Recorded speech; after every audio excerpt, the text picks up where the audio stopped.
could have touched. His mouth had been setting the ceiling of his life for 10 years.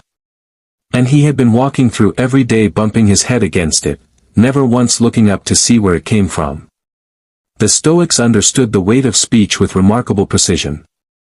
Marcus Aurelius wrote in his Meditations, his private journal, never intended for anyone else to read, that a man must guard his speech as carefully as his actions, because careless words were not just socially costly. They were internally corrupting. They shaped the character of the person who spoke them, not just the ears of the people who heard them.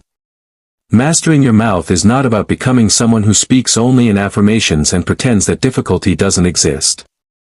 It is about becoming someone who chooses, with genuine intentionality, which version of reality their words are going to reinforce. It is about understanding that every complaint you voice repeatedly becomes a residence.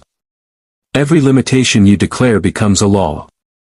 Every story you tell about yourself becomes a self-fulfilling architecture that your life will inevitably conform to. And equally, every clear, honest, possibility-oriented word you speak consistently becomes a different kind of architecture. The kind you actually want to live inside. Watch your mouth. Not occasionally. Not when you remember. Consistently. As a practice. As a discipline. As the first of 4 foundational commitments that will change the material reality of your life. Because the life you are speaking is the life you are building. And the life you are building is the life you are going to live. The second M, mood. Here is something that most people have completely backwards about mood. They treat it as a consequence. Something that happens to them based on what is happening around them. The weather of their inner life, unpredictable, largely outside their control, a byproduct of circumstances they may or may not be able to influence. And because they treat it as a consequence, they wait.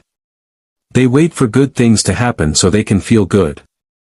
They wait for the situation to improve so their mood can improve. They wait for external conditions to align before they allow themselves to access the internal states that they actually need right now, not later, not after things get better, now, in order to do the work that will produce the better things they are waiting for. This is one of the most quietly devastating cycles in human experience. Because mood is not just a consequence.